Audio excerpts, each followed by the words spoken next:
Welcome to the deep dive. This is where we take a whole stack of the latest stuff, articles, research, our own notes, and really try to pull out what actually matters. Yeah, I give you that shortcut, right? To feeling properly clued in. Exactly. Cut through all the noise, get to the stuff that, well, that makes a difference. And today, we're tackling something that feels like it's absolutely everywhere, but also kind of abstract. Artificial intelligence. AI. You can't escape it. You really can't. It's all over the news, our social feeds, those big debates about, like, the future of jobs. Right. But so often, the conversation just stays up high, doesn't it? Big picture, broad strokes. You rarely get the concrete examples of how it's really hitting us right now. Yeah, the tangible stuff. So that's our question today, the thing driving this deep dive. What actually happens when we look past those headlines, when we zoom right in on where AI is genuinely, making waves today? From, like, the way our cities run to the absolute edge of medical breakthroughs. That's a great focus. And for this, we've really dug into two main sources. First up, there's this really insightful piece from KQED. It focuses right in on how AI is just dramatically changing the economy and, well, the whole culture of San Francisco. Ah, okay. Ground zero for tech booms, you could say. Pretty much. It gives us this really grounded local view of this huge global thing. Then we pivot to something, honestly, pretty revolutionary from MIT News. Oh. Yeah, this piece details how generative AI, the creative kind, is being used to find totally new chemical compounds. And get this, they're using it to fight drug-resistant bacteria. Wow. Okay, that's huge. That's a massive global health problem. Exactly. A silent crisis, really, but growing fast. Yeah. Now, we should mention, we did look at a third piece from the Motley Fool. Great site for investing stuff, obviously. Sure. But for this deep dive, for what we're trying to unpack today about real-world impacts on cities and science, it just didn't have the specific factual bits we needed. Got it. Focus sources today, then. KQED and MIT. Right.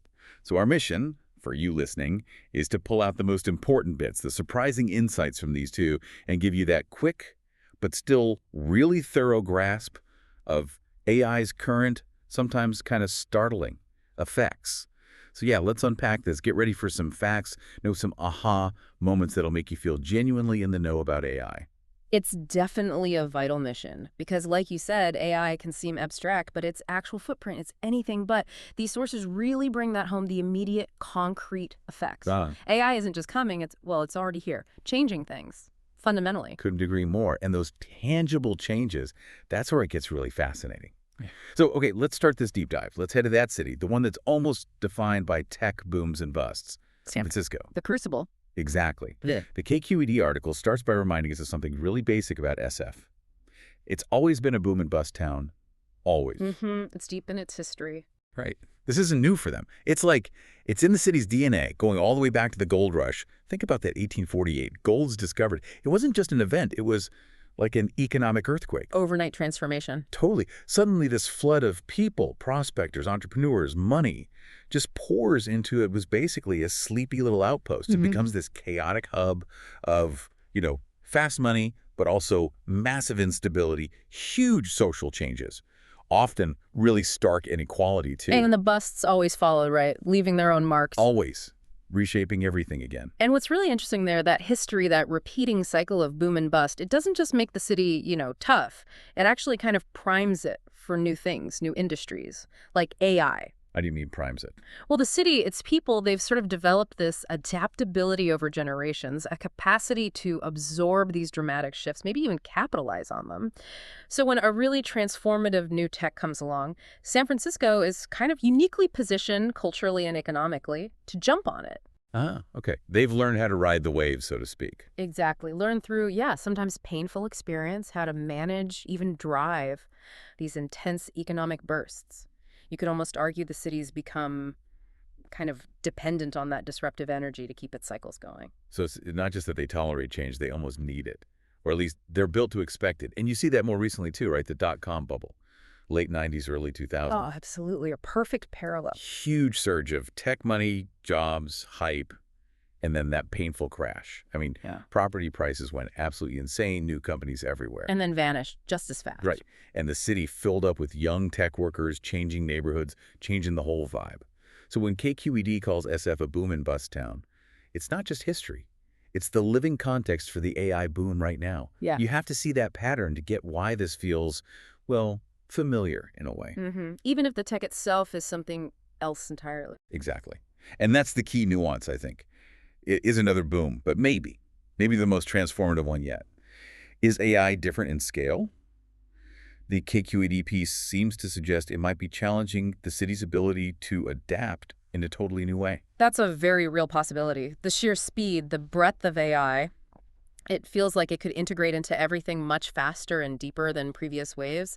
It suggests a disruption that might go beyond what even San Francisco is used to. Right, so it's a city that's seen this movie before, but maybe this time the plot's fundamentally different. Could be. And that history absolutely shapes how everyone reacts now. The city government, the longtime residents seeing changes, the new people arriving.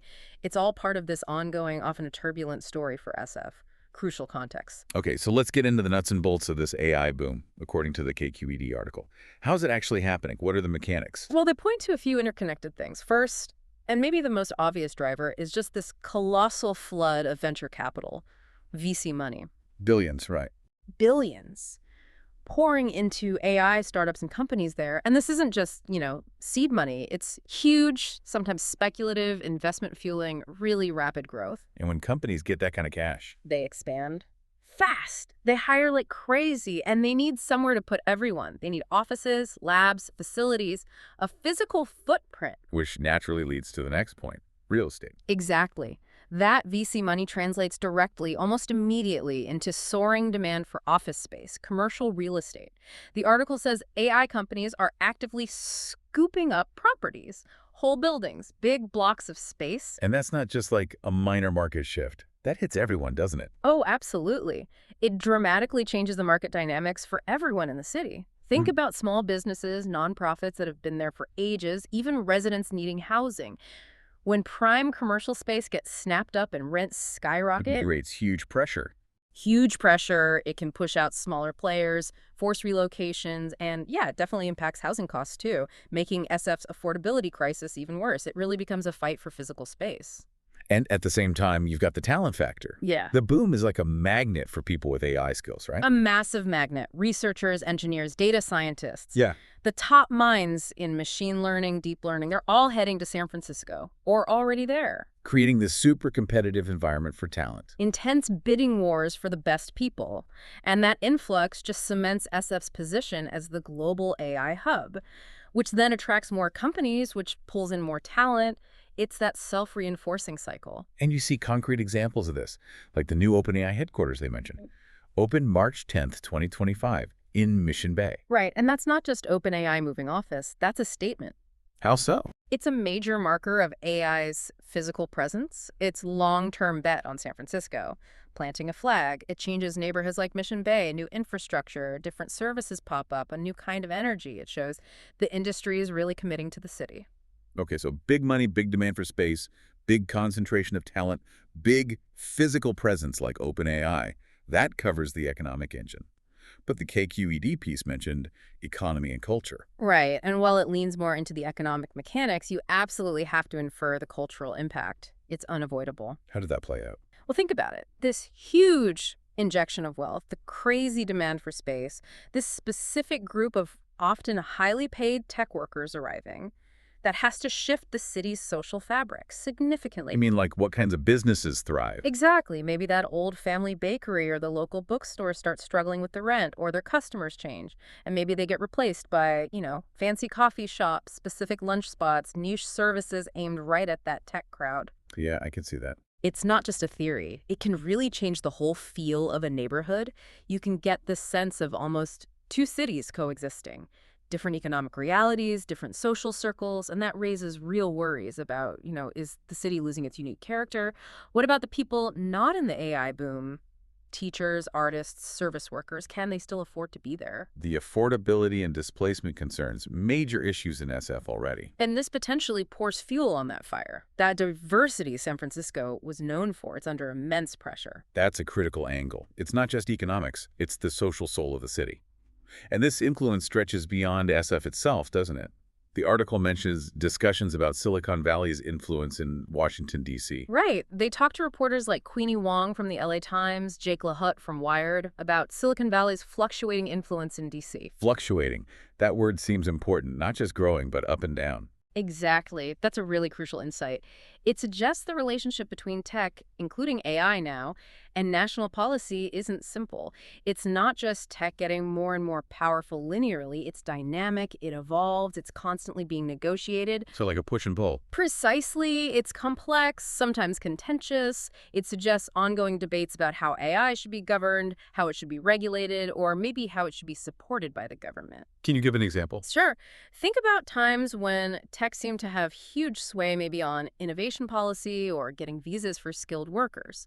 But then, almost in the next breath, you see major pushback from lawmakers on things like antitrust, data privacy, or the ethics of AI. Right, like the big hearings, the debates over Section 230, concerns about misinformation from large language models. Yeah. Exactly. Those aren't small disagreements.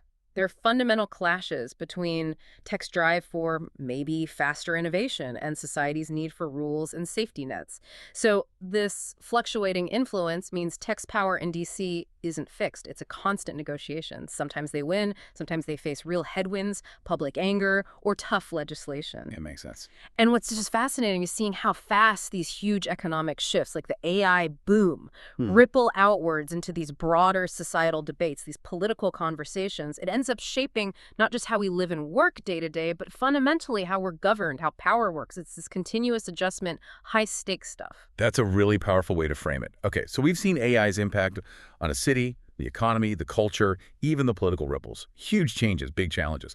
But now let's completely pivot. Let's look at that other source, the MIT news piece. Yeah. Because it shows AI tackling a totally different kind of challenge, but one that's just as vital. We're talking medicine now? Yeah, a completely different arena, but potentially even more profound in its implications for, well, for human survival. The article focuses on one of the biggest, quietest health crises we face. Drug-resistant bacteria. It's an absolutely urgent problem. And you're right, it often flies under the radar compared to, say, a new viral pandemic. But its impact is just devastating and getting worse. How bad is it? The article had a number. A truly shocking one. Nearly 5 million deaths globally per year are caused by these infections. 5 million. That's hard to grasp. It really is. To give you some perspective, that's roughly the same number as die each year from flu and AIDS combined. And that's just deaths. It doesn't count the severe illness, the long-term disabilities, the massive healthcare costs. It affects everyone, everywhere. Routine surgeries become high risk. Common infections become deadly. And the MIT article points out something else alarming. We're running out of effective weapons, aren't we? Our traditional antibiotic pipeline has slowed to a trickle. Precisely. That's the other side of the crisis. For decades, we haven't really found truly new ways to kill bacteria. The article notes that over the last, 45 years, only a few dozen new antibiotics got FDA approval. Okay, a few dozen sounds like something. But here's the catch. Most of those aren't fundamentally new drug classes. They're just slight tweaks, variations on antibiotics we already had. So like rearranging the deck chairs while the ship is sinking. That's a pretty good analogy, unfortunately. It means bacteria are evolving resistance much faster than we're finding truly novel ways to fight back. We desperately need completely new approaches, a whole new toolkit. Otherwise, we face this terrifying future where simple cuts, basic infections become untreatable again. Like going back to a pre-antibiotic era. It's a real risk. And for you listening, this means the drugs doctors rely on right now for pneumonia, UTIs, post-surgery infections, protecting cancer patients, they're just becoming less reliable. It's a direct threat to all of us. Finding new drugs isn't just important, it's critical for keeping modern medicine functioning. Okay, setting the stakes high. So where does AI come in? How is it a game changer here? This is where the MIT research gets really exciting. The core innovation, the big leap, is that the researchers led by Dr. James Collins, with key contributions from Arti Krishnan, Melis Anatar, and Jacqueline Valeri, aren't just using AI to, say, screen millions of existing chemicals faster. Which is what you might expect AI to do, right? Sift through data. Right. Instead, they're using generative AI to actually design completely new chemical compounds, molecules that have never existed before, specifically engineered to kill drug-resistant bacteria. Okay, wait. Designing new molecules from scratch, not just finding them. Exactly. This work, published in the journal Cell, is a fundamental shift.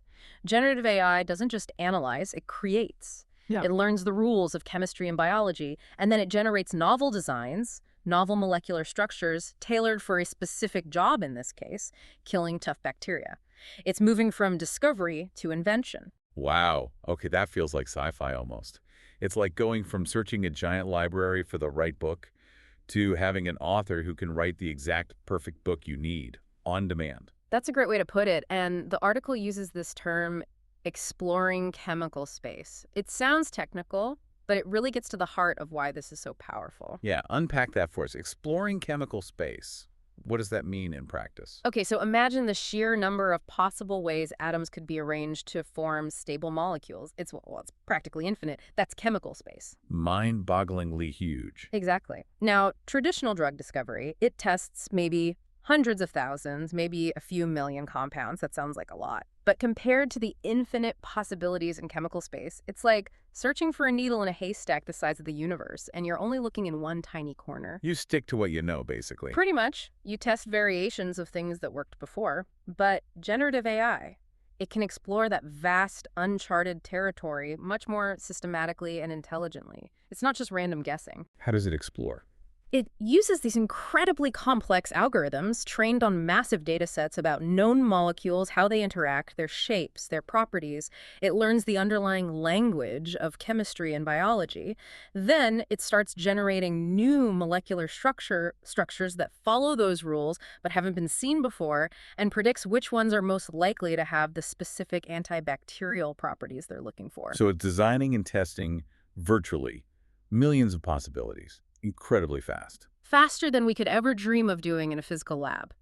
It's like having that designer who can sketch millions of perfect blueprints in seconds, bypassing years, maybe decades, of laborious trial and error lab work.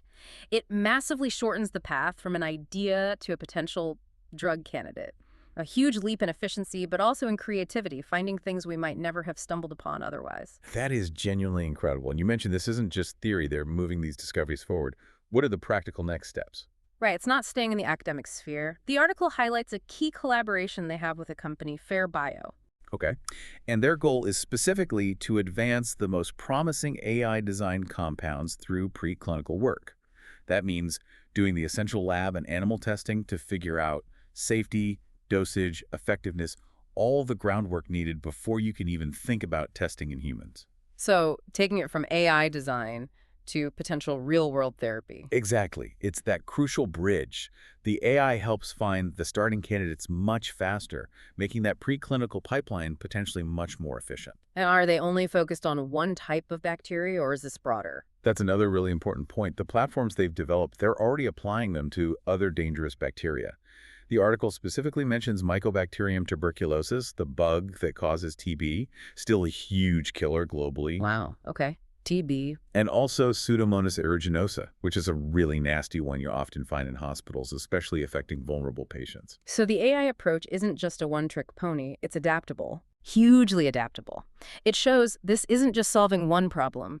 It's a versatile toolkit, a new methodology that can be aimed at many different drug-resistant threats.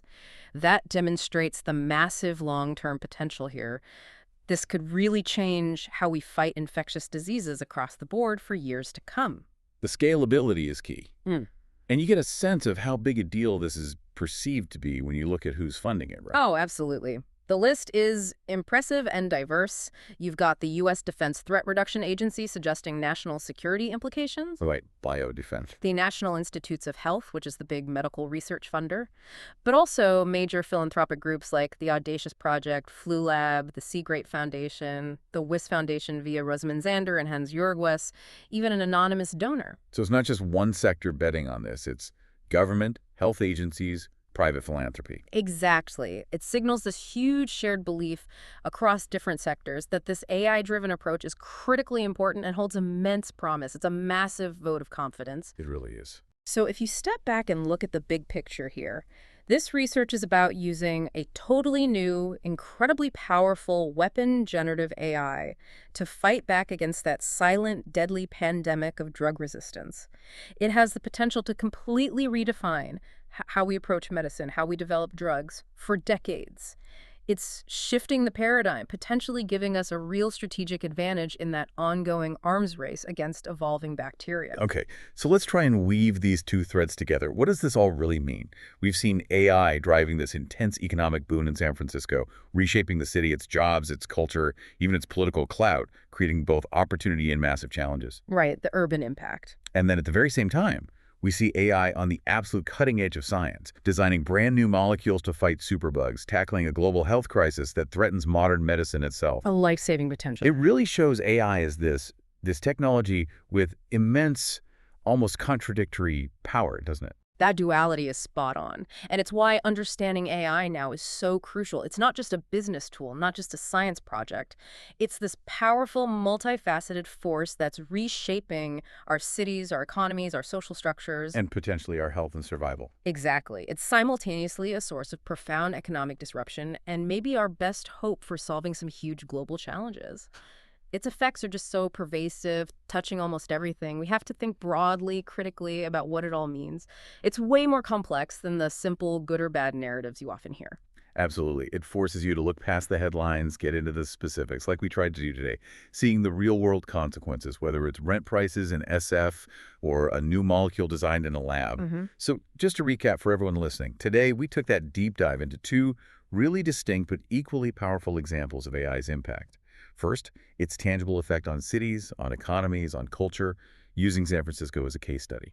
The boom, the bust cycles, the VC money, the real estate, the cultural shifts, the DC influence. Right. And second, its revolutionary potential in medicine, specifically in designing totally new antibiotics to fight drug-resistant bacteria, based on that MIT research. Exploring chemical space, designing molecules, the collaborations, the fight against superbugs. Exactly. Hopefully, through digging into these sources, you've got a more nuanced, a more complete picture how AI is already transforming things right now, moving beyond just the buzzwords to see real applications, real consequences. Getting truly well-informed. That's the goal. So as we wrap up, here's a thought to leave you with. We see AI evolving incredibly fast, reshaping our cities, our health. What other fundamental parts of being human might it redefine next, in ways we maybe can't even properly imagine yet? That's a big question. And maybe more importantly, as this incredibly powerful technology keeps advancing, how do we make sure it genuinely serves our biggest needs, tackles our toughest challenges, instead of just making existing problems worse or creating entirely new ones we haven't foreseen? How do we steer it right?